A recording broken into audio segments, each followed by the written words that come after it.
سامعین سے گزارش کی جاتی ہے کہ ہمارے دونوں چینلز کے پلیٹ فارم سے جتنی بھی آڈیو بکس کی ریکارڈنگ کمپلیٹ ہو چکی ہے اسے خود بھی سنیں اور زیادہ سے زیادہ شیئر کرنے کی کوشش کریں، اور ہمارے سوشل میڈیا پلیٹ فارم کے لنکس ڈسکرپشن میں دیے گئے ہیں۔ ہمیں سبسکرائب اور فالو ضرور کریں تاکہ آپ کو ضروری اپڈیٹس ملتے رہیں، اور ہماری ٹیم کی فنانشیل سپورٹ کے لیے پیٹریون کی لنک ضرور چیک کریں۔ جزاک اللہ۔ بسم اللہ الرحمن الرحیم۔ تاریخ اسلام جلد دوم، مصنف مولانا اکبر شاہ نجیب آبادی۔ خلافت عباسیہ، ایپیسوڈ 61۔ قاہر باللہ بن معتضد باللہ بن مرفوع باللہ بن متوکل ایک ام ولد متنع نامی کے بطن سے پیدا ہوا تھا۔ ان کا نام محمد اور کنیت ابو منصور تھی۔ خلیفہ مقتدر کے قتل کے بعد اس کا بیٹا ابو الواحد مع ہارون بن غریب، محمد بن یاقوت اور ابراہیم بن رائق کے مدائن کی طرف چلا گیا تھا۔ وہاں سے واسط اور سوس ہوتا ہوا اہواز پہنچا۔ قاہر باللہ نے علی بن بلیغ اپنے حاجب کو فوج دے کر عبد الواحد اور اس کے ہمراہیوں کی گرفتاری کے لیے روانہ کر دیا۔ نتیجہ یہ ہوا کہ سرداران لشکر کی کوشش اور خط و کتابت کے ذریعے عبد الواحد اور اس کے ہمراہیوں نے مؤنس اور خلیفہ قاہر باللہ سے امن طلب کی، جو فوراً دی گئی، اور یہ سب لوگ بغداد چلے آئے۔ محمد بن یاقوت کو مصاحب ہونا داخل کر لیا۔ وزیر السلطنت علی بن مقلہ کو محمد بن یاقوت کا مصاحب ہونا سخت ناگوار تھا۔ اس نے مؤنس کو بہکایا کہ تمہاری مخالفت و بربادی کے لیے محمد بن یاقوت کوشاں ہیں۔ مؤنس نے بلیغ اور اس کے بیٹے علی بن بلیغ حاجب کو خلیفہ کی نگرانی کا حکم دیا۔ خلیفہ کے پاس محل سرائے میں آنے جانے والی عورتوں کو بھی تلاشی لی جانے لگی، اور کسی کو اندر جانے کی اجازت نہیں دی جاتی تھی۔ خلیفہ کو جب یہ معلوم ہوا کہ مجھ کو نظر بند اور معطل کیا جا رہا ہے، تو اس نے بھی بعض فوجی سرداروں سے خفیہ سازش مؤنس وغیرہ کے خلاف شروع کر دی۔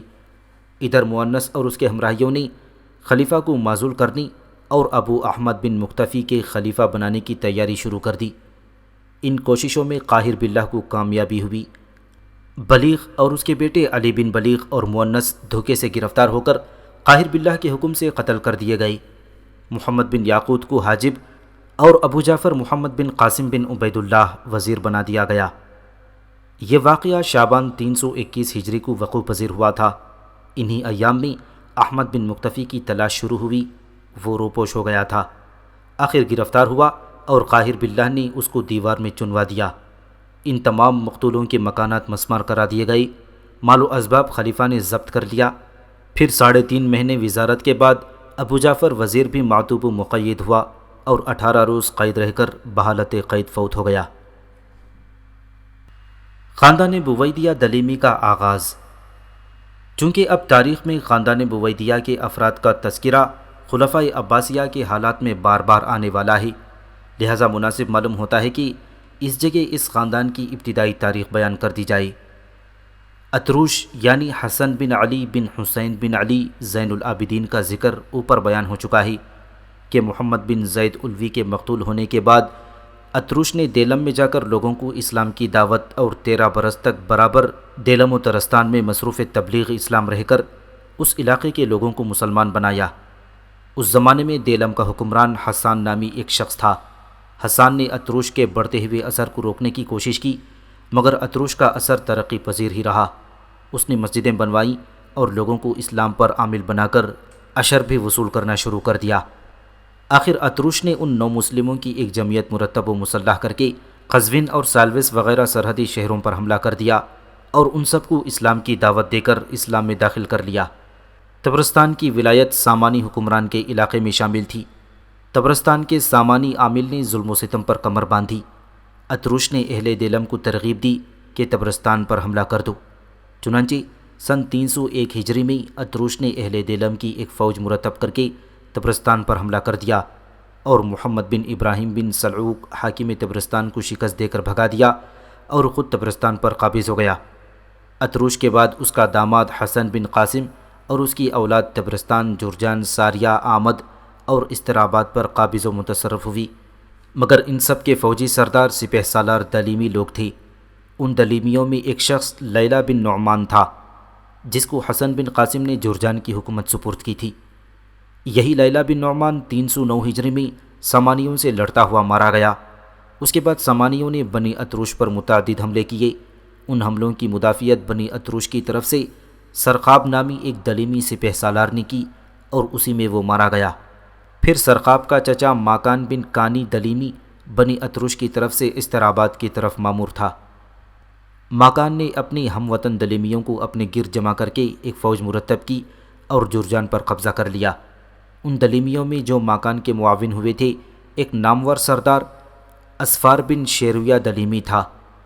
ماکان نے اپنی خود مختار حکومت قائم کر کے طبرستان کے اکثر حصے پر قبضہ کر لیا اور اسفار بن شیرویہ کو کسی بات پر ناراض ہو کر نکال دیا۔ پھر اسفار ماکان سے جدا ہو کر بکر بن محمد بن السی کے پاس نیشاپور چلا گیا جو سامانیوں کی طرف سے نیشاپور کا عامل تھا۔ پھر بکر بن محمد نے اسفار کو ایک فوج دے کر جرجان کے فتح کرنے کو روانہ کر دیا۔ ان دنوں ماکان طبرستان میں تھا اور اس کا بھائی ابو الحسن اپنے بھائی کی طرف سے جرجان میں مامور تھا۔ یہاں ابو علی بن اتروش بھی مقیم تھا اور اس کے قبضے میں کوئی حکومت باقی نہ رہی تھی۔ ابو علی نے موقع پا کر ایک دن ابو الحسن کو قتل کر دیا اور دلیمیوں کی اس فوج نے جو جرجان میں مقیم تھی ابو علی کے ہاتھ پر بیعت کر لی۔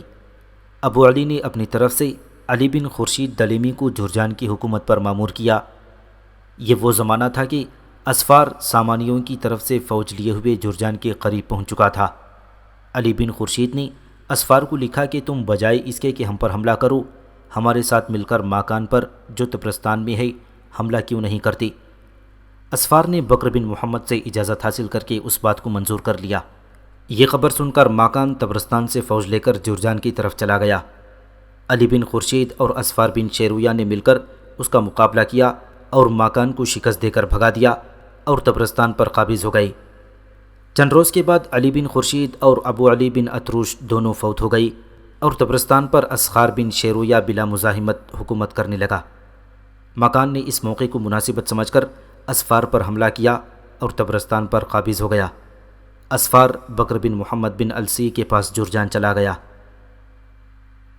315 ہجری میں بکر بن محمد بن السی فوت ہوا تو سامانی بادشاہ نے اس کی وفات کے بعد اپنی طرف سے اسفار بن شیرویہ کو جرجان کی حکومت پر متعین فرما دیا۔ اسفار بن شیرویہ کے سرداروں میں ایک شخص مرداوی نامی تھا۔ اس کو اسفار نے فوج دے کر جرجان سے طبرستان پر حملہ کرنے کے لیے روانہ کر دیا۔ ماکان بن کافی اپنے لشکر آراستہ کر کے مقابلے پر آیا۔ ماکان کو شکست ہوئی اور مرداوی نے طبرستان پر قبضہ کر لیا۔ پھر ماکان بھاگ کر حسن بن قاسم داماد اتروش کے پاس مقام رے میں پہنچا۔ وہاں سے حسن بن قاسم مارا گیا اور ماکان بھاگ کر رے چلا گیا۔ اسفار نے طبرستان و جرجان پر قابض و متصرف ہو کر نصر بن احمد بن سامان والی خراسان و ماوراء نہر کے نام خطبہ جاری کر دیا۔ اس کے بعد رے کی طرف بڑھا اور رے کو بھی ماکان کے قبضے سے نکال لیا۔ ماکان آورہ ہو کر جبال طبرستان کی طرف چلا گیا۔ اب اسفار بن شیرویہ کا قبضہ صوبہ رے، قزوین، زنجان، ابہر قم اور کرخ پر ہو گیا تھا اور بڑی کامیابی کے ساتھ ایک وسیع ملک پر حکومت کرنے لگا۔ اب اسفار کے دل میں خود مختاری کا خیال آیا۔ اس نے سامانی سلطان سے بغاوت اختیار کر کے اپنی خود مختاری کا اعلان کر دیا۔ یہ سن کر خلیفہ مقتدر نے ہارون بن غریب کو فوج دے کر روانہ کر دیا کہ اسفار سے اس ملک کو چھین لے، مگر ہارون بن غریب کو اسفار کے مقابلے میں شکست ہوئی۔ اس کے بعد نصر بن احمد بن سامان نے اسفار کی سرکوبی کے لیے بخارا سے خود معاف فوج نکلا۔ اسفار نے اپنے قصور کی معافی چاہی اور خراج گزاری کا وعدہ کیا۔ نصر نے اس کی درخواست منظور کر کے صوبہ رے کی حکومت اس کے پاس رکھی اور خود بخارا کو لوٹایا۔ اسفار کے سرداروں میں مرداوی نے سرداروں کو اپنے ساتھ شامل کر کے علم بغاوت بلند کر دیا۔ اب اسفار کو پکڑ کر قتل کر دیا گیا اور ہمدان و اصفہان وغیرہ کو بھی فتح کر کے ایک وسیع ملک پر حکومت کرنے لگا اور ماکان بن کافی کو بلا کر طبرستان و جرجان کی حکومت پر مامور کیا۔ پھر ماکان کو اس حکومت سے معزول کر دیا۔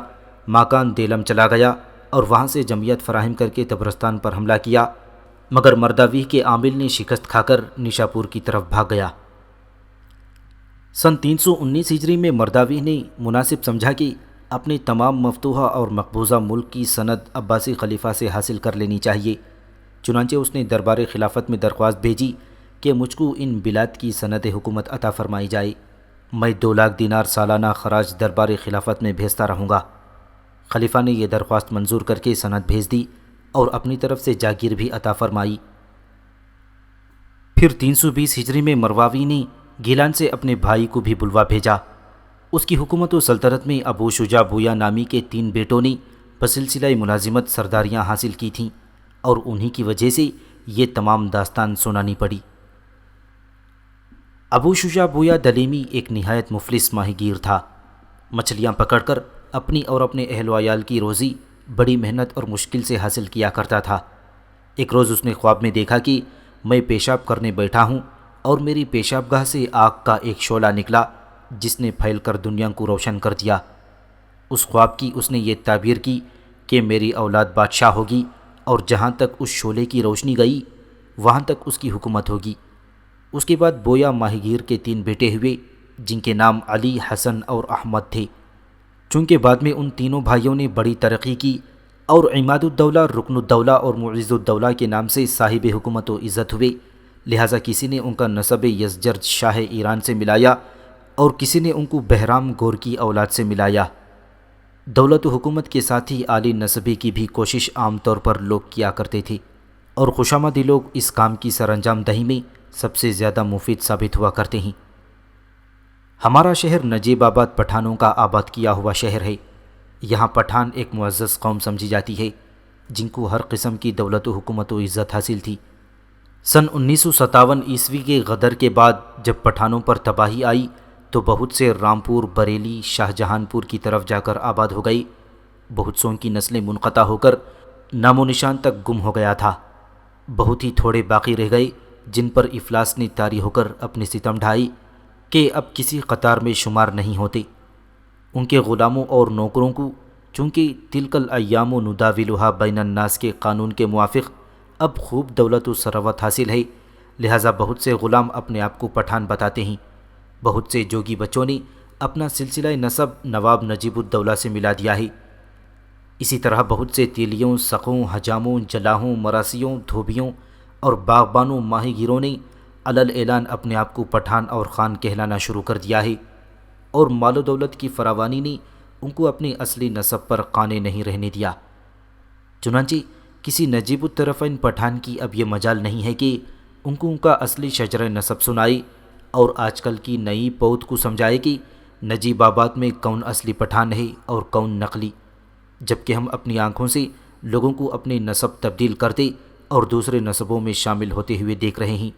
تو یہ بویا ماہی گیر کے بیٹوں کا دولت و حکومت کے مقام رفیع تک پہنچ کر اپنا سلسلہ نسب شاہان ایران سے ملا دینا ہم کو حیرت میں نہیں ڈال سکتا۔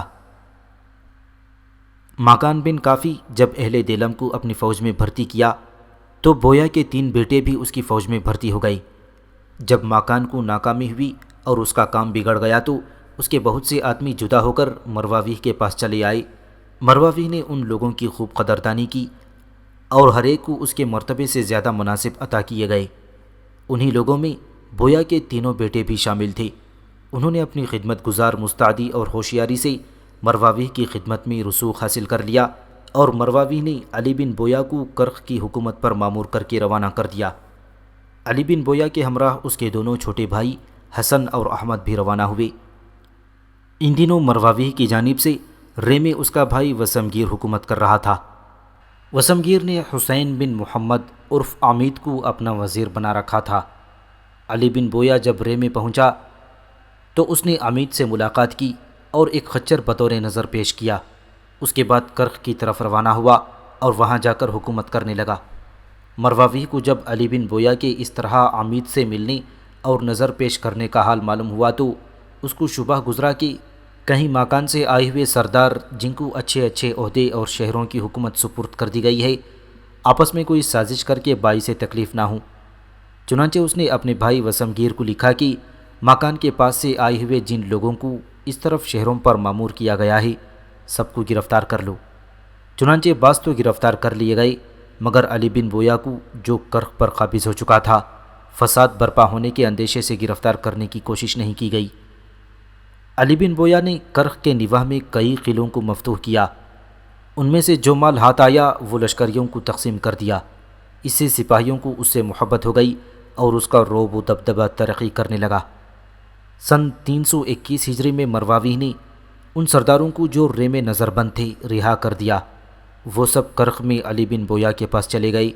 اس نے ان کی بہت خاطر مدارت کی۔ انہی ایام میں ایک دلیمی سردار شیرزاد نامی مع ایک جمعیت کے علی بن بویا کے پاس آیا اور اس کو اصفہان پر حملہ کرنے کی ترغیب دی۔ مرواوی کو جب معلوم ہوا کہ تمام دلیمیوں کا جماؤ علی بن بویا کے پاس ہو گیا ہے تو اس نے لکھا کہ ان تمام سرداروں کو جو رہا ہو کر گئے ہیں ہمارے پاس واپس بھیج دو۔ علی بن بویا نے اس حکم کی تعمیل سے انکار کر دیا اور شیرزاد کی ہمراہی میں اصفہان پر حملہ کرنے کی تیاری کرنے لگا۔ اصفہان میں ان دنوں مظفر بن یاقوت اور ابو علی بن رستم حکومت کر رہے تھے۔ یہ دونوں خلیفہ سے ناراض اور بغاوت کا اعلان کر چکے تھے۔ علی بن بویا نے اصفہان پر چڑھائی کر کے مظفر بن یاقوت کو بھگا دیا۔ ابو علی بن رستم فوت ہو گیا اور اصفہان پر علی بن بویا نے قبضہ کر لیا۔ یہ خبر سن کر مرواوی کو بڑی فکر پیدا ہوئی، کیونکہ اب علی بن بویا کی سرکوبی کے لیے روانہ کیا۔ علی بن بویا نے مطلع ہو کر اصفہان کو تو چھوڑ دیا اور جرجان پر قابض ہو گیا۔ یہ واقعہ ماہ ذی الحجہ 321 ہجری کو وقوع پذیر ہوا۔ وسمگیر نے اصفہان پر قبضہ کر لیا، مگر پھر مظفر بن یاقوت کو اصفہان کی حکومت سپرد کر دی۔ پھر علی بن بویا نے اپنے بھائی حسن کو گازرون کی طرف خراج وصول کرنے کے لیے بھیجا۔ وہاں راستے میں مظفر بن یاقوت کی ایک فوج سے مقابلہ ہوا۔ حسن نے اسے شکست دی اور روپیہ وصول کر کے بھائی کے پاس لایا۔ علی بن بویا استخر کی طرف روانہ ہو گیا۔ ابن یاقوت نے ایک زبردست فوج سے تعاقب کر کے علی بن بویا کو مقابلے کے لیے للکارا۔ لڑائی ہوئی۔ علی بن بویا کے بھائی احمد نے اس لڑائی میں بڑی بہادری دکھائی۔ مظفر بن یاقوت شکست کھا کر فرار ہوا اور واسط جا کر دم لیا۔ علی بن بویا نے شیراز میں آ کر قبضہ کر لیا اور اس طرح تمام صوبہ فارس اس کے قبضے اور تصرف میں چلا گیا۔ یہاں لشکریوں نے، جن کی تعداد بھی زیادہ ہو گئی تھی، تنخواہوں کا مطالبہ ہوا۔ علی بن بویا کے پاس اتنا روپیہ نہ تھا کہ بے باک کرے۔ اسی فکر میں ایک مکان کے اندر چھت پر لیٹ گیا۔ چھت میں سے ایک سانپ گرا۔ ابن بویا نے حکم دیا کہ مکان کی چھت گرا دی جائے۔ چھت کو توڑنے لگے تو اس میں سے سونے سے بھرے ہوئے صندوق برآمد ہوئے۔ یہ تمام اس نے لشکر میں تقسیم کر دیا۔ اس طرح اس فکر سے نجات ملی۔ اس کے بعد اس نے کوئی کپڑا سینے کے لیے ایک درزی بلوایا۔ سپاہی درزی کو بلا کر لائے تو درزی یہ سمجھا کہ اب مجھ کو قتل کیا جائے گا۔ اس نے ڈر کے مارے چھوٹتے ہی یہ کہا کہ میرے پاس صندوقوں کے سوا اور کچھ نہیں ہے، اور میں نے ابھی تک ان کو کھول کر بھی نہیں دیکھا ہے کہ ان میں کیا ہے۔ چنانچہ اس سے وہ صندوق منگوائے گئے تو ان میں سے اشرفیاں برآمد ہوئیں۔ علی بن بویا نے اس پر بھی قبضہ کر لیا۔ یہ تمام مال مظفر بن یاقوت کا جمع کیا ہوا تھا، جو وہ اپنے ساتھ نہیں لے جا سکا تھا۔ اتفاق کی بات، انہی ایام میں اس کو دولت سفاریہ کا جمع ہوا خزانہ مل گیا تھا، جس کی تعداد 5 لاکھ دینار تھی۔ اسی اثنا میں علی بن بویا ایک روز چلا جا رہا تھا کہ اس کے گھوڑے کے پاؤں زمین میں دھس گئی۔ کھدوا کر دیکھا تو ایک بڑا خزانہ برآمد ہوا۔ اس طرح علی بن بویا کے پاس بڑا خزانہ جمع ہو گیا اور اس نے صوبہ فارس پر کامیابی کے ساتھ حکومت شروع کر کے اپنی طاقت کو دم بدم ترقی دینی شروع کر دی اور مرواوی کا مد مقابل بن کر اس کے لیے خوف و خطرات کا باعث ہو گیا۔ قلعہ قاہر۔ قاہر باللہ خون ریز، جلد باز، متلون مزاج اور دائم الخمر تھا، مگر رعایا کو شراب نوشی اور شراب فروشی کی سخت ممانعت کر دی تھی۔ قریباً 1.5 سال حکومت کرنے کے بعد 6 جمادی الثانی 322 ہجری میں فوج کے بلوائیوں نے اسے گرفتار کر لیا اور ابو العباس محمد بن مقتدر کو تخت خلافت پر بٹھا کر راضی باللہ کے لقب سے ملقب کر دیا۔ راضی باللہ نے تخت نشین ہو کر قاہر باللہ کو اندھا کرا دیا۔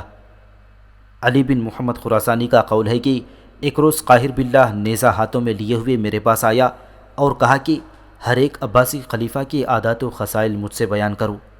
میں نے کہا کہ صفا خون ریز میں جلدی کیا کرتا تھا، اس کے اعمال بھی اسی کے قدم بقدم چلتے تھے۔ منصور بہادر شخص تھا اور مال جمع کرنے والا۔ منصور نے سب سے پہلے آل عباس اور آل ابی طالب کے درمیان تفرقہ ڈالا اور اتفاق قائم نہ رہنے دیا۔ سب سے پہلے اسی نے منجمین کو مقرب بنایا تھا۔ سریانی اور عجمی کتابیں مثلاً عقلیدس، کلیلہ، دمنہ اور یونانی کتابیں اس کے لیے ترجمہ کی گئیں۔ پھر مہدی نہایت سخی، عادل، منصف مزاج شخص تھا۔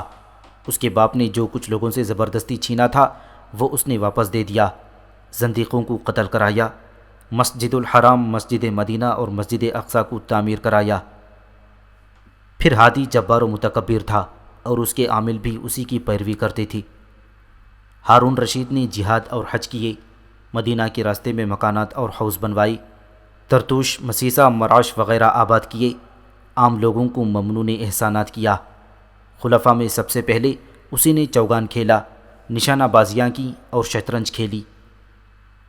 پھر امین سخی تھا مگر لذات میں مشغول ہو گیا، مامون نجوم و فلسفہ سے مغلوب ہو گیا تھا، نہایت حلیم و سخی شخص تھا۔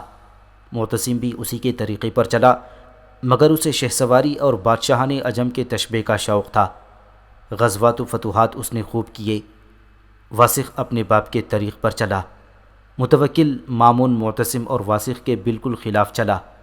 ان کے اعتقادات سے بھی اس نے مخالفت کی، سماعت حدیث کا بھی حکم دیا۔ لوگ اس سے عام طور پر خوش رہے، غرض اسی طرح وہ اور خلفاء کا حال پوچھتا جاتا تھا اور میں بیان کرتا جاتا تھا۔ سب کچھ سن کر وہ خوش ہوا اور چلا گیا۔ راضی باللہ۔ راضی باللہ بن مقتدر باللہ کا نام محمد اور کنیت ابو العباس تھی۔ سن 297 ہجری میں ایک مومیہ ام ولد موسومہ ظلوم کے پیٹ سے پیدا ہوا۔ قاہر کے معزول ہونے کے بعد جمادی الثانی 322 ہجری میں تخت خلافت پر بیٹھا۔ یہ جیل خانے سے لا کر تخت پر بٹھایا گیا تھا۔ اس نے علی بن مقلہ کو وزیر اعظم بنایا، محمد بن یاقوت کو گرفتار کر کے قید کر دیا۔ یاقوت ان دنوں واسط میں تھا، وہ فوج آراستہ کر کے علی بن بویا کے مقابلے پر گیا ہوا تھا مگر شکست کھائی۔ اسی سال عبید اللہ مہدی والی افریقہ 25 سال سلطنت کرنے کے بعد فوت ہوا اور اس کی جگہ اس کا بیٹا ابو القاسم بامر اللہ کے لقب سے تخت نشین ہوا۔ قتل مرووی۔ جیسا کہ اوپر بیان کیا جا چکا ہے کہ مرووی نے تمام صوبہ رے، اصفہان اور اہواز وغیرہ پر قابض و متصرف ہو کر دربار خلافت سے سند بھی حاصل کر لی تھی، مگر چند روز کے بعد اس نے بادشاہی کا دعویٰ کر کے سونے کا ایک تخت بنوایا، سپہ سالاروں اور سرداروں کے لیے چاندی کی کرسیاں تیار کروائیں، کسریٰ کی طرح تاج و مرصع سر پر رکھا اور شہنشاہ کے لقب سے اپنے آپ کو ملقب کر دیا۔ پھر عراق و بغداد پر فوج کشی کی تیاری کی اور کہا کہ کسریٰ فارس کے محلوں کو ازسر نو تعمیر کراؤں گا اور عراقیوں کی حکومت نیست و نابود کر کے ازسر نو مجوسیوں کی حکومت قائم کروں گا۔ اس کی اس قسم کی تعلیٰ کی باتیں اس کے بعد سرداروں کو ناگوار گزریں اور لوگوں نے 323 ہجری میں اسے اصفہان کے باہر قتل کر ڈالا۔ صوبہ جات کی حالت۔ خلیفہ راضی باللہ کی حکومت بغداد اور اس کے مضافات کے سوا اور کہیں نہیں تھی، نہ کسی صوبے سے خراج آتا تھا۔ ہر جگہ خود مختار حکومتیں لوگوں نے قائم کر لی تھی۔ جن لوگوں نے خراج مقررہ بھیجنے کے وعدے پر سندیں حاصل کی تھیں انہوں نے بھی اپنے وعدوں کو پورا کرنا غیر ضروری سمجھ رکھا تھا۔ بصرہ پر محمد بن رائق کا قبضہ، خوزستان اور اہواز پر ابو عبداللہ بریدی کا قبضہ، فارس کی حکومت علی بن بویا ملقب باعماد الدولہ کے قبضے میں تھی۔ کرمان میں ابو علی محمد بن الیاس حکمران تھا۔ رے، اصفہان اور جبل کے صوبوں میں حسن بن بویا ملقب بر رکن الدولہ اور سمگیر برادر مرواوی ایک دوسرے کے مقابل مصروف پیکار تھے۔ موصل دیار بکر، دیار مزر، دیار ربیعہ بنی حمدان کے قبضے میں تھی۔ مصر و شام پر محمد بن تفج قابض و متصرف تھا۔ ماورا النہر اور خراسان کے بعض حصے پر بنی سامان حکمران تھے۔ بحرین اور یمامہ کے صوبوں پر ابو طاہر قرامتی کی حکومتیں قائم تھیں۔ طبرستان کے صوبے پر دلیمی سردار قابض و حکمران تھے۔ اندلس و مراکش اور افریقہ میں تو عرصے سے خود مختار سلطنتیں قائم ہی تھیں۔ راضی باللہ کی تخت نشینی کے پہلے ہی سال میں عماد الدولہ علی بن بویا نے درخواست بھیجی کہ صوبہ فارس کی سند حکومت مجھ کو عطا فرمائی جائے۔ میں 1 کروڑ 80 لاکھ درہم سالانہ خراج اس صوبے سے دربار خلافت میں بھیجا کروں گا۔ خلیفہ نے سند اور خلعت پرچم روانہ کر کے عماد الدولہ کا خطاب دیا اور اس کے بھائی حسن کو رکن الدولہ اور احمد کو معیز الدولہ کا خطاب مرحمت فرمایا۔ مرواویح کے مقتول ہونے کے بعد اس کی فوج کے دو حصے ہو گئی تھی، ایک تو عماد الدولہ کے پاس فارس میں چلا آیا اور ایک حصہ اس کے سردار یحکم نامی کے زیر فرمان رہا۔ یحکم نے دربار خلافت میں پہنچ کر رسوخ حاصل کیا اور جوڑ توڑ ملا کر ان سب سرداروں پر جو دربار خلافت پر قابو یافتہ تھے وہ غالب آ گیا۔ امیر الامراء کا خطاب حاصل کر کے خلیفہ اور دربار خلافت پر مستولی ہو گیا اور بغداد میں تحکمانہ انداز سے رہنے لگا۔ وسمگیر برادر مرواوی نے رکن الدولہ بن بویا کے مقابلے میں اصفہان کو چھوڑ کر جبل و آذربائیجان پر قبضہ کر لیا۔ رکن الدولہ بن بویا اصفہان پر قابض ہو گیا۔ معیز الدولہ بن بویا نے اہواز پر قبضہ کر لیا۔ محمد بن رائق نے محمد بن تفت سے شام کا ملک چھین لیا، اس کے قبضے میں صرف مصر کا ملک رہ گیا۔ اسی طرح رازی کے عہد میں خلافت برائے نام تھی۔ آخر اس کے عہد میں یحکم خلیفہ اور دربار خلافت پر ہر طرح قابض و مستولی رہا اور کسی کو یحکم کی مخالفت کی جرأت نہ تھی۔ یحکم خود واسط میں رہتا تھا اور اس کا میر منشی بغداد میں خلیفہ کے پاس وزارت عظمیٰ کی خدمات انجام دے رہا تھا۔ وفات رازی باللہ۔ ماہ ربیع الاول 329 ہجری میں چند مہینے کم 7 سال تخت نشین رہ کر خلیفہ رازی باللہ نے بعرض استقاء وفات پائی۔ یحکم نے یہ خبر سن کر اپنے میر منشی کو ہدایت لکھ بھیجی۔ انہی کے موافق ابراہیم بن معتضد باللہ کو متقی علی اللہ کے لقب سے ملقب کر کے 29 ربیع الاول 329 ہجری تخت خلافت پر بٹھا دیا گیا۔ خلیفہ رازی باللہ کی حکومت میں محمد بن علی سمعانی، جو ابن ابی غراقر کے نام سے معروف تھا، وہ ظاہر ہو کر خدائی کا دعویٰ کرنے لگا۔ بہت سے لوگ اس کے بھی معتقد ہو گئے، مگر خلافت رازی کے پہلے ہی سال اسے پکڑ کر قتل کر دیا گیا۔ اس کے ہمراہی بھی جنہوں نے توبہ نہ کی مقتول ہو گئی۔ اسی سال قرامطہ نے بغداد اور مکے کے درمیان ایسی لوٹ مار مچائی کہ بغداد والے حج نہ کر سکے، اور سن 327 ہجری تک حج کا ارادہ کوئی اہل بغداد نہ کر سکا۔ سن 327 ہجری میں ابو طاہر قرامتی نے حاجیوں پر فی شطر 5 دینار محصول کیا اور لوگوں کو حج کی اجازت دی۔ یہ پہلا موقع تھا کہ حاجیوں کو حج کرنے کا محصول ادا کرنا پڑا۔ اہل بغداد نے اطمینان سے یہ محصول ادا کر کے حج ادا کیا۔ رازی باللہ آخری خلیفہ تھا جس میں خطبہ جمعہ لوگوں کو سنایا۔ اس کے بعد عام طور پر خلفاء نے یہ کام بھی دوسروں کے سپرد کر دیا۔ متقی للہ۔ متقی للہ بن معتضد باللہ بن متوکل ایک ام ولد زہرہ نامی کے پیٹ سے پیدا ہوا تھا۔ بعمر 34 سال تخت نشین ہوا۔ 26 رجب 329 ہجری کو یحکم کردوں کے ہاتھ سے نواح واسط میں مارا گیا تھا۔ 2 برس 8 مہینے امیر الامرائی کی۔ اس کے مرنے کے بعد 11 لاکھ دینار کا مال ضبط ہو کر خزانہ خلافت میں داخل ہوا۔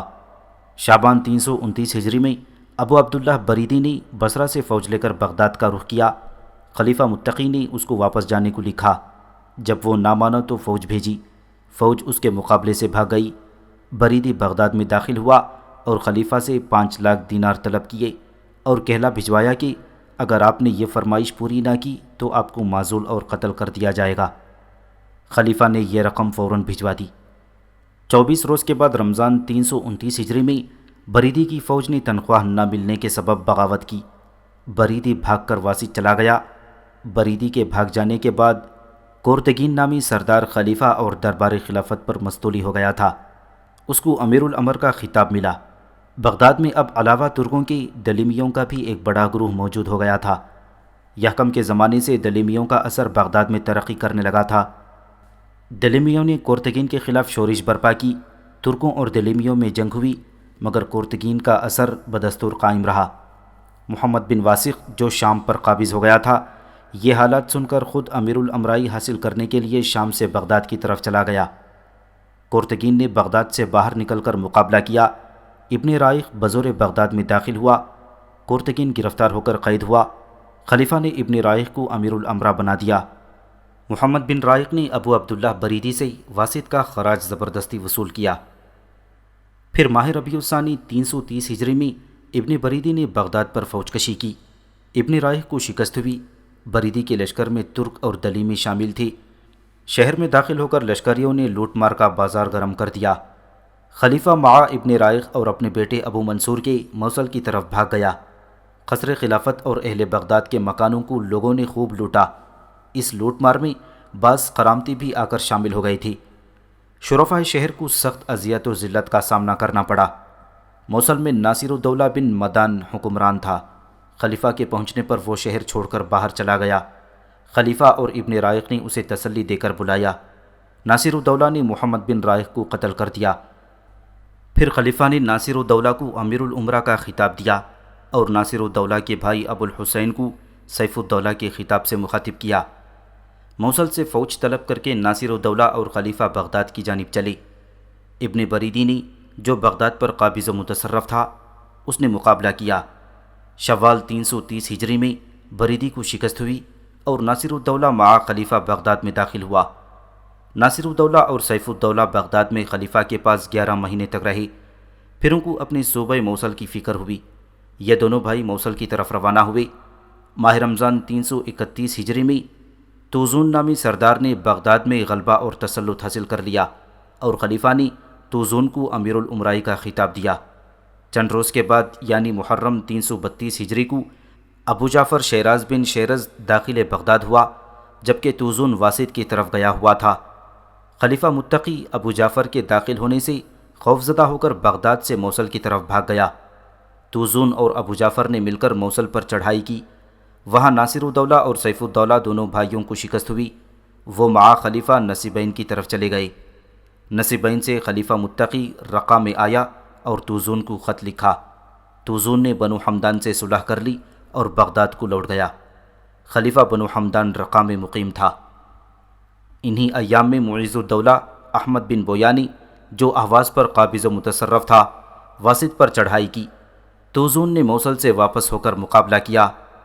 17 ذی القعدہ 332 ہجری میں توزون اور معیز الدولہ میں جنگ ہوئی۔ اس لڑائی میں معیز الدولہ کو شکست ہوئی، مگر اس نے دوبارہ حملہ کر کے واسط پر قبضہ کر لیا۔ 322 ہجری میں رومیوں نے سرحد آذربائیجان کے شہر پرونا پر حملہ کیا۔ مرزبان دیلم نے یہ خبر سن کر اس کی طرف فوج بھیجی۔ رومیوں نے مسلمانوں کو خوب قتل و غارت کیا۔ مسلمانوں نے مجتمع ہو کر ان کا مقابلہ کیا۔ عرصہ دراز تک لڑائی جاری رہی۔ آخر سخت معرکوں کے بعد رومیوں کو مار مار کر ان کے ملک کی طرف بھگا دیا گیا۔ خلیفہ متقی کی معزولی۔ خلیفہ متقی آخر 332 ہجری تک بنی حمدان کے پاس رہا۔ اس عرصے میں خلیفہ اور بنی حمدان کے درمیان کچھ کدورت پیدا ہو گئی۔ خلیفہ نے ایک طرف بغداد میں اور دوسری طرف مصر میں اخشید بن محمد تفج کے پاس خطوط بھیجے۔ 15 محرم 333 ہجری کو اخیشد بمقام رقہ خود خلیفہ کی خدمت میں حاضر ہوا اور عرض کیا کہ آپ مصر میں تشریف لے چلیں اور وہیں قیام کریں۔ وزیر نے بھی اس رائے کو پسند کیا اور مصر کے دارالسلطنت بنانے کے منافع بیان کیے، مگر خلیفہ نے اس بات کو پسند نہ کیا۔ اتنے میں بغداد سے توزون کا خط آ گیا، جس میں خلیفہ اور اس کے وزیر ابن شیرزاد کو امان دی گئی تھی۔ خلیفہ نے اس خط کو پڑھ کر خوشی کا اظہار کیا اور اخیشت کو چھوڑ کر آخر محرم 333 ہجری کو بغداد کی جانب روانہ ہو گیا۔ توزون نے مقامی سندھیا میں استقبال کیا اور خیمے میں ٹھہرایا۔ اگلے دن خلیفہ کی آنکھوں میں گرم سلائیاں پھروا کر اندھا کر دیا گیا۔ اس کے بعد ابو القاسم عبداللہ بن خلیفہ مکتفی باللہ کو بلا کر اس کے ہاتھ پر اراکین دولت نے بیعت کی اور مستکفی باللہ کے لقب سے ملقب کیا۔ سب سے آخر میں معزول خلیفہ متقی کو دربار میں طلب کیا گیا۔ اس نے بھی خلیفہ مستکفی کی بیعت کی۔ متقی کو جزیرے میں قید کر دیا گیا۔ 25 برس اسی مصیبت میں گرفتار رہ کر سن 357 ہجری میں فوت ہوا۔ جب قاہر باللہ کو متقی کے اندھا ہونے کی خبر پہنچی تو وہ بہت خوش ہوا اور کہنے لگا کہ اب ہم تو 2 اندھے ہو گئے، تیسرے کی کسر ہے۔ عجیب اتفاق تھا کہ چند ہی روز بعد مستکفی کا بھی یہی حشر ہوا۔ مستکفی باللہ۔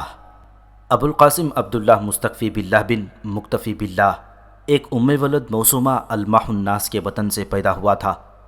صفر 333 ہجری کو بعمر 41 سال تخت نشین ہوا۔ ابو القاسم فضل بن مقتدر باللہ بھی دعوے دار خلافت تھا۔ وہ روپوش ہو گیا۔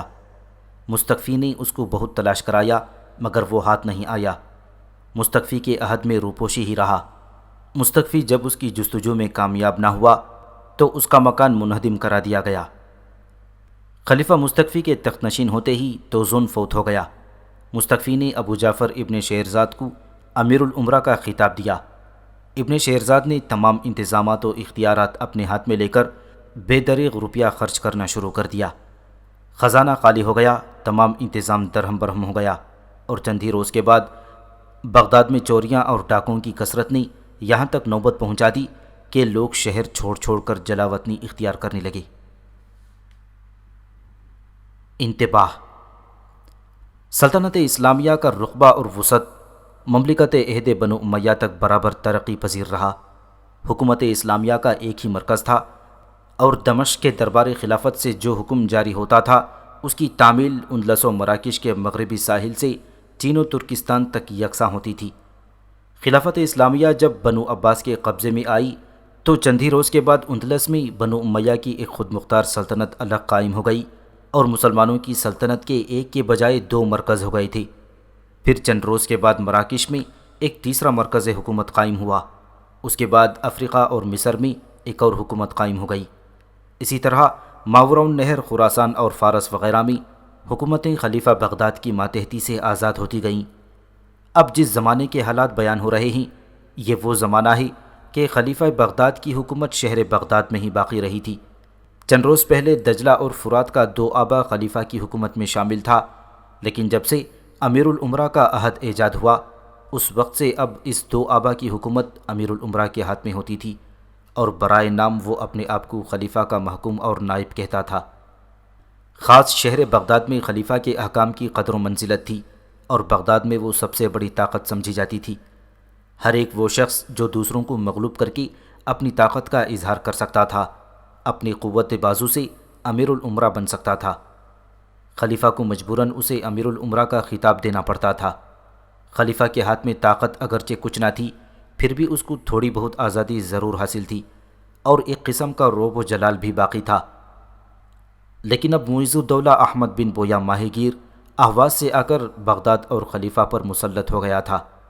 اسے ملک کا خطاب ملتا تھا، اور اس کے بعد ایک کے بعد دیگر ملوک ہوتے ہیں۔ معیز الدولہ نے خلیفہ کو نظر بند کر کے ایک معزز قیدی کی حیثیت سے رکھا، اور شہر بغداد میں جو اثر و اقتدار خلیفہ کو حاصل تھا وہ بھی چھین لیا۔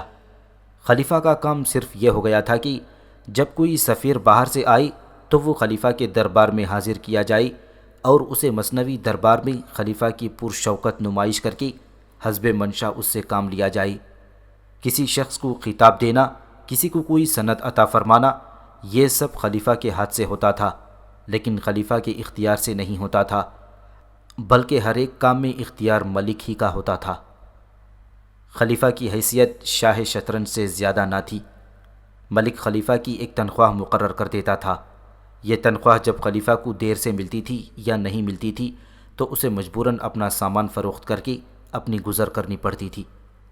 پس جب کہ خلفائے عباسیہ کی یہ حالت ہو چکی تو اب ظاہر ہے کہ حکومت اور سلطنت کی تاریخ لکھنے کے لیے ان کا تذکرہ غیر ضروری ہو چکا ہے، کیونکہ سوائے صرف لفظ خلیفہ کی اور کوئی چیز باقی نہیں رہی۔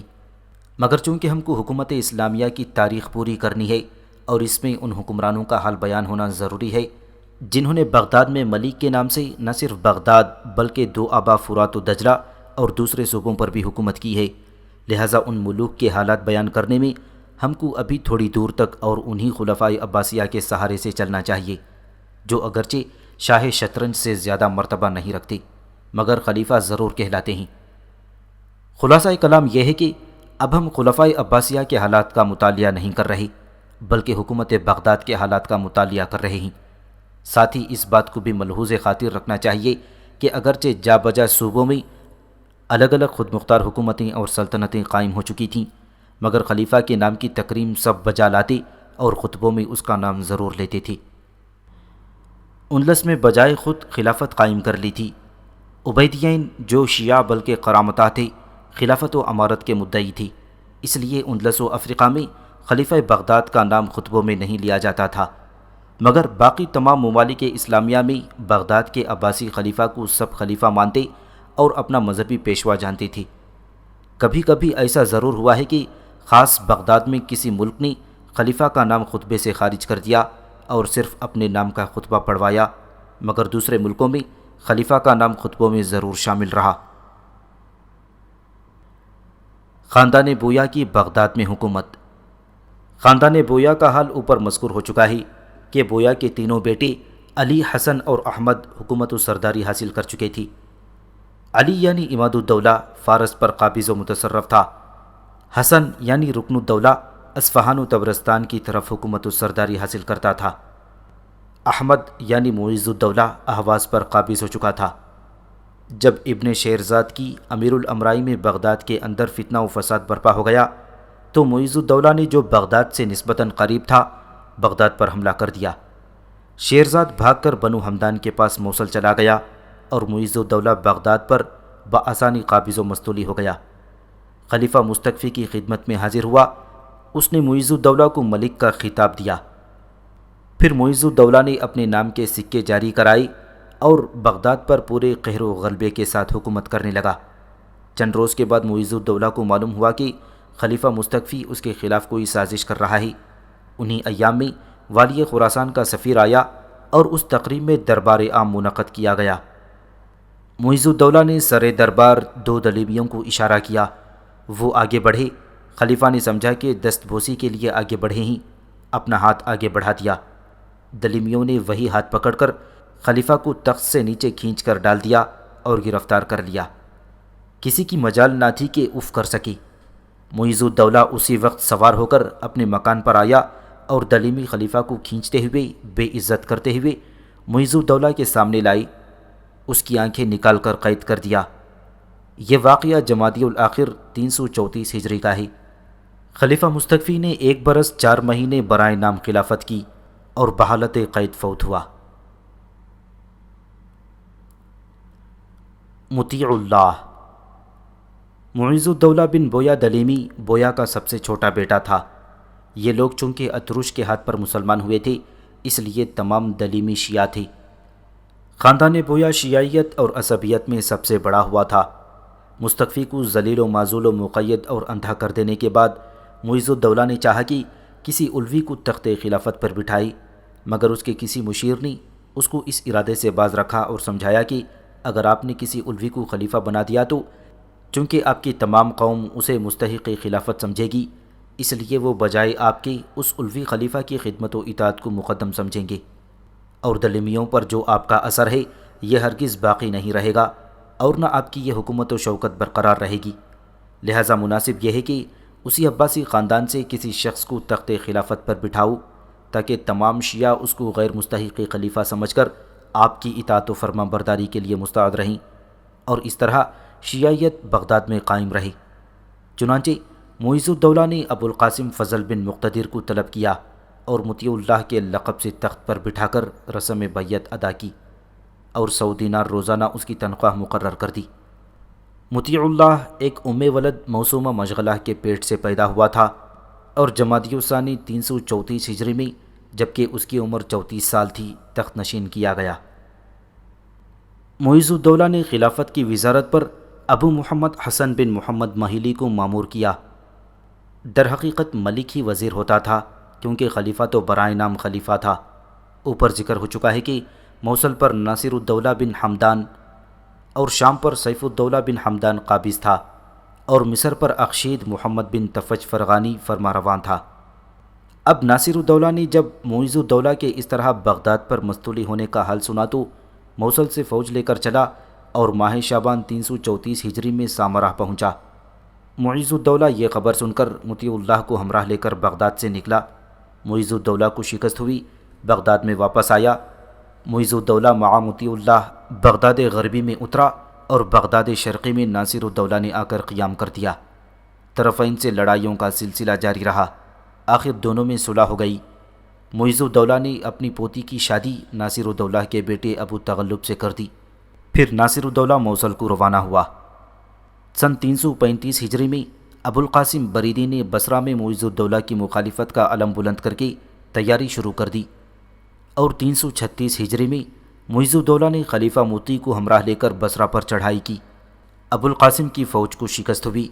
ابو القاسم بھاگ کر بحرین میں قرامتہ کے پاس چلا گیا اور معیز الدولہ نے بصرہ پر قبضہ کر لیا۔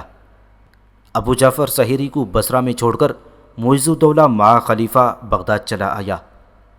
سن 337 ہجری میں معیز الدولہ نے ناصر الدولہ بن حمدان والی موصل پر چڑھائی کی اور ناصر الدولہ تاب مقابلہ نہ لا کر نصیبین چلا گیا۔ اسی اثناء میں معیز الدولہ کے بھائی رکن الدولہ نے خبر بھیجی کہ لشکر خراسان نے جرجان اور رے پر چڑھائی کر دی ہے، جس قدر جلد ممکن ہو فوجیں مدد کے لیے بھیجو۔ اب معیز الدولہ نے ناصر الدولہ سے صلح کر کے موصل سے بغداد کی جانب کوچ کیا تھا اور ناصر الدولہ موصل میں واپس آ گیا۔ ناصر الدولہ سے یہ صلح اس شرط پر کی گئی تھی کہ ناصر الدولہ خراج برابر بھیجتا رہے اور خطبے میں معیز الدولہ، رکن الدولہ اور عماد الدولہ تینوں بھائیوں کا نام لیا کرے۔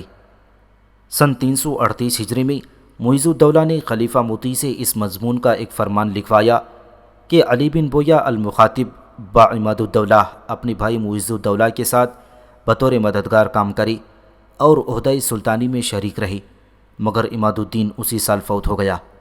اس کی جگہ رکن الدین کو معیز الدولہ کا مددگار بنا دیا گیا۔ سن 339 ہجری میں حجر اسود پھر اپنی جگہ خانہ کعبہ میں لا کر نصب کر دیا گیا۔ اس کے گرد سونے کے ایک حلقے میں جس کا وزن 3777 درہم تھا لگا دیا گیا۔ سن 341 ہجری میں ایک نئے گروہ کا ظہور ہوا جو تناسخ کا قائل تھا۔ ایک شخص نے دعویٰ کیا کہ مجھ میں حضرت علی کی روح حلول کر آئی ہے۔ اس کی بیوی کا دعویٰ تھا کہ حضرت فاطمہ کی روح مجھ میں منتقل ہوئی ہے۔ ایک دوسرا شخص کہتا تھا کہ مجھ میں جبرائیل کی روح ہے۔ ان دعووں کو سن کر لوگوں نے ان کو مارا پیٹا، لیکن معیز الدولہ نے بوجہ شیعہ ہونے کے لوگوں کو ایذا رسانی سے باز رکھ کر ان کا ادب کرنے اور تعظیم سے پیش آنے کا حکم دیا، کیونکہ وہ اپنے آپ کو اہل بیت سے نسبت کرتے تھے۔ پھر 346 ہجری میں رے اور نواح رے میں زلزلہ عظیم آیا۔ تالیقان خسف ہو گیا، کل 30 آدمی بچ سکے، باقی سب ہلاک ہو گئے۔ رے کے نواح میں 150 گاؤں زمین میں دھس گئے۔ شہر حلوان کا اکثر حصہ زمین میں غرق ہو گیا۔ 347 ہجری میں دوبارہ اسی شدت کا زلزلہ آیا۔ اسی سال معیز الدولہ نے موصل پر چڑھائی کی، کیونکہ ناصر الدولہ سے خراج بھیجنے میں تاخیر ہوئی تھی۔ ماہ جمادی الاول 348 ہجری میں موصل پر قبضہ کر لیا گیا۔ ناصر الدولہ نصیبین چلا گیا تھا۔ معیز الدولہ نے موصل میں سبکتگین اپنے حاجب کبیر کو چھوڑ کر خود نصیبین کا قصد کیا۔ ناصر الدولہ وہاں سے اپنے بھائی سیف الدولہ کے پاس چلپ، پھر ناصر الدولہ وہاں سے اپنے بھائی سیف الدولہ کے پاس حلب چلا گیا۔ سیف الدولہ نے معیز الدولہ سے خط و کتابت کر کے صلح کی کوشش کی اور ماہ محرم 348 ہجری میں صلح نامہ لکھا گیا اور معیز الدولہ عراق کی جانب واپس آیا۔ 350 ہجری میں معیز الدولہ نے بغداد میں اپنے لیے ایک بہت بڑا قصر تعمیر کرایا، جس کی بنیادیں 36 گز رکھی گئی تھیں۔ اسی سال رومیوں نے جزیرہ افریتش و کریٹ کو مسلمانوں کے قبضے سے چھین لیا۔ یہ جزیرہ 230 ہجری سے مسلمانوں کے قبضے میں چلا آتا تھا۔ معیز الدولہ کی ایک اور لعنتی کارروائی۔ 351 ہجری میں معیز الدولہ نے جامع مسجد بغداد کے دروازے پر نعوذ باللہ نقل کفر یہ عبارت لکھوا دی تھی: لعنہ اللہ معاویہ بن سفیان۔ عید غدیر کی ایجاد۔ پھر معیز الدولہ نے 18 ذی الحجہ 351 ہجری کو بغداد میں عید منانے کا حکم دیا اور اس عید کا نام عید غدیر خم رکھا۔ خوب ڈھول بجائے گئے اور خوشیاں منائی گئیں۔ اسی تاریخ کو یعنی 18 ذی الحجہ 351 ہجری کو حضرت عثمان غنی رضی اللہ تعالیٰ عنہ چونکہ شہید ہوئے تھے، لہٰذا اس روز شیعوں کے لیے غدیر خم کی عید منانے کا دن تجویز کیا گیا تھا۔ احمد بن بویہ دلیمی یعنی معیز الدولہ کی اس ایجاد کو جو 351 ہجری میں ہوئی، شیعوں نے یہاں تک رواج دیا کہ آج کل کے شیعوں کا یہ عقیدہ ہے کہ عید غدیر کا مرتبہ عید الاضحیٰ سے بھی زیادہ بلند ہے۔ تعزیر داری کی ایجاد۔ 352 ہجری کے شروع ہونے پر ابن بویہ مذکور نے حکم دیا کہ 10 محرم کو حضرت حسین رضی اللہ تعالیٰ عنہ کی شہادت کے غم میں تمام دکانیں بند کر دی جائیں۔ بیع و شرع بالکل موقوف رہے۔ شہر و دیہات کے تمام لوگ ماتمی لباس پہنیں اور اعلانیہ نوحہ کریں۔ عورتیں اپنے بال کھولے ہوئے، چہروں کو سیاہ کیے ہوئے کپڑوں کو پھاڑے ہوئے سڑکوں اور بازاروں میں مرثیے پڑھتی، منہ نوچتی ہوئی، چھاتیاں پیٹتی ہوئی نکلیں۔ شیعوں نے اس حکم کی بخوشی تعمیل کی، مگر اہل سنت دم بخود اور خاموش رہے، کیونکہ شیعوں کی حکومت تھی۔ آئندہ سال یعنی سن 353 ہجری میں پھر اسی حکم کا اعادہ کیا گیا اور سنیوں میں فساد برپا ہوا، بہت بڑی خون ریزی ہوئی۔ اس کے بعد شیعوں نے ہر سال اس رسم کو زیر عمل لانا شروع کر دیا، اور آج تک اسی کا رواج ہندوستان یعنی پاک و ہند میں ہم دیکھ رہے ہیں۔ عجیب بات یہ ہے کہ ہندوستان یعنی پاک و ہند میں اکثر سنی لوگ بھی تعزیے بناتے ہیں۔ عمان پر قبضہ اور معیز الدولہ کی وفات۔ عمان پر کرامتہ قابض و متصرف تھی۔ سن 355 ہجری میں معیز الدولہ نے عمان پر براہ دریا فوج کشی کی اور 9 ذی الحجہ 355 ہجری کو عمان پر قابض ہو گیا اور کرامتہ کو وہاں سے بھگا دیا۔ ہزارہ کرامتہ مارے گئے، 89 کشتیاں ان کی جلا کر راکھ کر دی گئیں۔ عمان سے فارغ ہو کر واسط آیا اور یہاں آ کر علیل ہوا، پھر بغداد آیا۔ وزیر مہبلی نے اس سے پہلے عمان پر 353 ہجری میں چڑھائی کی تھی، مگر وہ بھی بیمار ہو کر آیا۔ بغداد میں پہنچ کر ہر چند علاج کیا گیا، مگر آرام نہ ہوا۔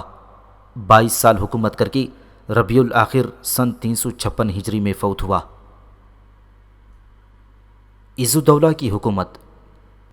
معیز الدولہ نے مرتے وقت اپنے بیٹے بختیار کو اپنا ولی عہد بنا دیا تھا۔ وہ معیز الدولہ کے بعد عز الدولہ کا خطاب خلیفہ سے حاصل کر کے حکمرانی کرنے لگا۔ دلیمی لوگ اب اس قدر غالب و مسلط ہو گئی تھی کہ اصل حکمران وہی سمجھتے تھے، خلیفہ کی کوئی حقیقت و حیثیت باقی نہ تھی۔ چنانچہ وہ اپنے بعد اپنے ولی عہد بھی خود تجویز کرنے لگے تھی۔ ایک طرف خلیفہ اپنا ولی عہد مقرر کرتے تھے، دوسری طرف یہ حکمران سلطان اپنی ولی عہدی مقرر کرتے تھے۔ خلیفہ کے ہاتھ میں کوئی حکومت نہ تھی، بلکہ وہ خود محکوم تھا، اور ان سلطانوں کے ہاتھ میں حکومت و طاقت تھی۔ اسی لیے بغداد میں ان کی ولی عہدی اور جانشینی زیادہ اہم سمجھی جاتی تھی، کیونکہ اس کا تعلق حکومت و سلطنت سے تھا۔ یوں سمجھنا چاہیے کہ بغداد میں دلیمیوں کا پہلا بادشاہ معیز الدولہ تھا، اب اس کا دوسرا بادشاہ عز الدولہ تخت نشین ہوا۔ عز الدولہ نے ابو الفضل عباس بن حسین شیرازی کو اپنا وزیر بنایا۔ اسی سال جعتی بن معیز الدولہ نے بصرہ میں اپنے بھائی عز الدولہ کے خلاف علم بغاوت بلند کر دیا۔ ابو الفضل عباس اس کی سرکوبی کو گیا اور مقید کر کے عز الدولہ کے پاس لایا، اسے قید کر دیا۔ سن 362 ہجری میں عز الدولہ نے ابو الفضل عباس کو وزارت سے معزول کر کے محمد بن بقیہ کو عہدہ وزارت عطا کر دیا۔ محمد بن بقیہ ایک ادنیٰ درجے کا آدمی تھا، عز الدولہ کے باورچی خانے کا محتمم تھا۔ اسی سال ابو تغلب بن ناصر الدولہ ہمدان نے موصل میں اپنے باپ ناصر الدولہ کو قید کر دیا اور خود حکومت کرنے لگا۔ ابو تغلب کی شادی عز الدولہ کی لڑکی سے ہوئی تھی، جس کا اوپر ذکر ہو چکا ہے۔ ابو تغلب کے 2 بھائی ابراہیم اور حمدان موصل سے بھاگ کر بغداد میں عز الدولہ کے پاس چلے آئے اور ابو تغلب کی شکایت کر کے اس کے خلاف عز الدولہ سے امداد طلب کی۔ عز الدولہ نے اپنے وزیر محمد بن بقیہ اور سپہ سالار سبکتگین کو ہمراہ لے کر موصل پر چڑھائی کر دی۔ ابو تغلب موصل سے مع دفاتر سنجار چلا گیا۔ عز الدولہ موصل میں داخل ہوا اور ابو تغلب نے سنجار سے بغداد کا قصد کیا۔ یہ سن کر عز الدولہ نے ابن بقیہ اور سبکتگین کو بغداد کے بچانے کے لیے بغداد کی طرف بھیجا اور خود موصل میں رہا۔ ابن بقیہ ابو تغلب کے پہنچنے سے پہلے بغداد میں پہنچ گیا اور سبکتگین نے بغداد کے باہر ابو تغلب کا مقابلہ کر کے اسے روکنا چاہا۔ ادھر ابو تغلب اور سبکتگین کی لڑائیاں شروع ہوئیں، ادھر بغداد میں شیعوں اور سنیوں کے درمیان فساد برپا ہوا۔